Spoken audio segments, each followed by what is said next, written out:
Life today feels like a race we never signed up for. The demands, the noise, the rush, it's endless. But here's the question: if we never stop moving, how can we know where we're going?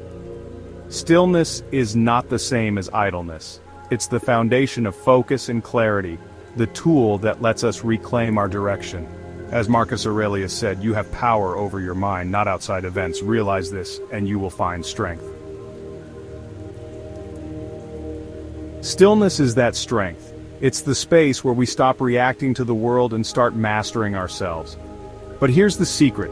Stillness isn't passive, it's an active force. It is the unshakable foundation from which we move deliberately and purposefully.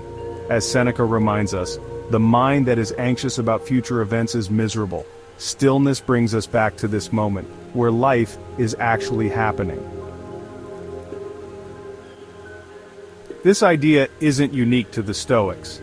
Lao Tzu called silence a source of great strength, and Viktor Frankl, a man who endured the unthinkable, observed, between stimulus and response, there is a space. In that space is our power to choose. That space is stillness. It's where we breathe, reflect, and act, not out of impulse, but from purpose. Stillness is not about doing nothing, it's about doing the right thing. It's the pause before a painter's stroke, the moment of silence before a musician's note. As Seneca observed, he who is brave is free. Stillness gives us the courage to choose what matters and let go of what doesn't. Yet how often do we fall into the trap of motion for motion's sake? How often do we mistake busyness for progress? Epictetus offers clarity. No great thing is created suddenly. Real progress comes not from rushing, but from working deliberately and staying present. Think of a storm raging over the ocean. The surface churns with chaos, but deep below, the water is calm. Stillness is the depth within us. How do we cultivate this stillness? Begin simply, pause. When the world feels overwhelming, take a step back. Breathe. Ask yourself, is this within my control? If it's not, release it. If it is, approach it with care and deliberation. Marcus Aurelius gives us a profound reminder. Confine yourself to the present. Stillness is not about detachment from life, but about fully living it. It's about being here, not caught in the regrets of the past or the fears of the future, but present in this moment, where all action and choice exist. Stillness allows us to see clearly. Seneca describes this beautifully. A clear mind is like a clean mirror. It reflects everything around it, but it is untouched by the world. When we practice stillness, we don't just calm our minds, we sharpen them. We see what truly matters, and we let go of distractions. And stillness doesn't isolate us, it strengthens our connections.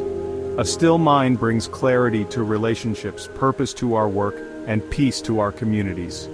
When we embody stillness, we inspire it in others. Think of a pond, its surface unbroken. It reflects the world as it is, not as we fear it to be. That is stillness, seeing clearly and acting wisely.